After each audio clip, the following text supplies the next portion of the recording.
Dr. Peterson, good to have you on the program. Thank you very much. With the popularity of your book and your YouTube lectures, you're obviously tapping into something that nobody else is tapping into at the moment. What is that? It's partly responsibility. I don't think that people have talked to young people about responsibility in any real sense. And been on their side at the same time for like 50 years. And that's just too long because most people find the meaning in their life through responsibility. Isn't it fair to say, though, that some people, through no fault of their own, have tough lives and that no matter how much personal responsibility they take, that won't change? So, for example, Yes. You and I, we've had a lot of good fortune in our lives. We've been born to, reasonably affluent, peaceful countries. I have a job that I have worked hard at, but I've had lots of luck. You have written a book and done a series of lectures that have become embraced around the world. Some people don't get lucky breaks like That's that. for sure. Some people just die, and horribly. Yeah, life's rough, no doubt about it. And if good luck comes your way, then you should be grateful for it. And if happiness manages to manifest itself, you should be grateful for that too. But how do you give a personal responsibility message while taking account that for some people it's harder to take personal responsibility and the deck is stacked against them? Well, I think the deck is stacked against everyone to some degree because life is very difficult and we all die. But some people do have it harder than others. And all of us have it very hard at some times in our lives.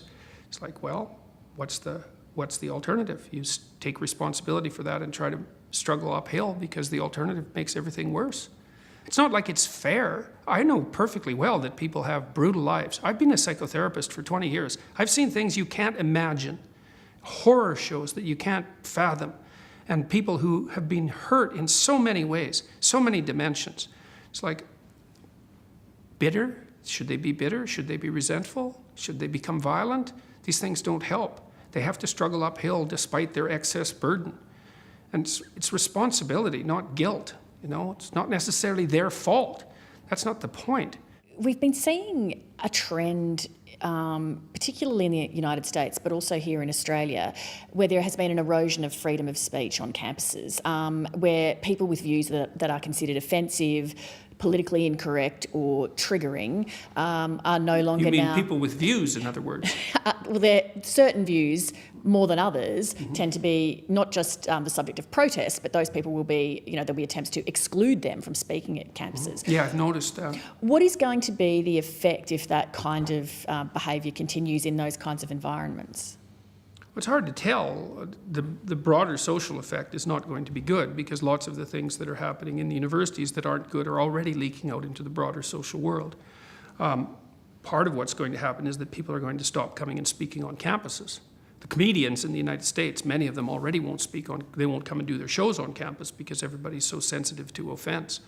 But it also drives political polarization, which isn't a good thing unless you want to drive political polarization. And I think the universities are going to cut the branch off that they sit on. Is being sensitive to offence such a problem, though? Like, we would have previously called that manners. It's a terrible problem.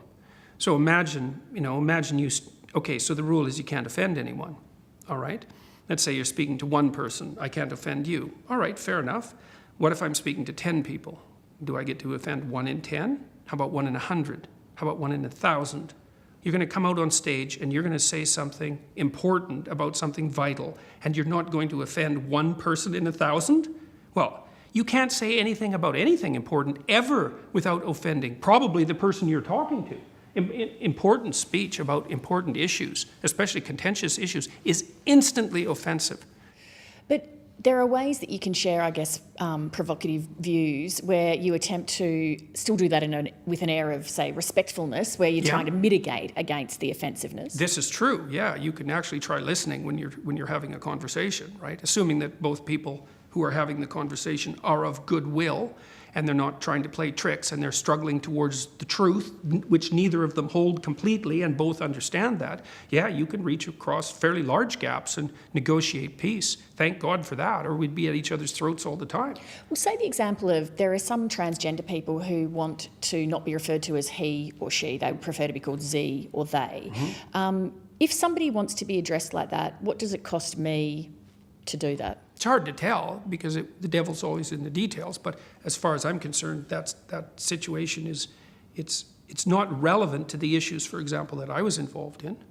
I didn't care if transgender people wanted to be called by some pronouns, like whatever. That's something for individuals to negotiate. When the government makes that a compulsion and insists in their legislation that biological sex, gender identity, gender expression, and sexual proclivity vary independently, it's like, no, they don't. That's wrong factually, and you're not going to compel my speech. I don't care what your damn justification is. So you see that as, am I right in that you see that as a curtailing of freedom? It's worse than a curtailing of freedom.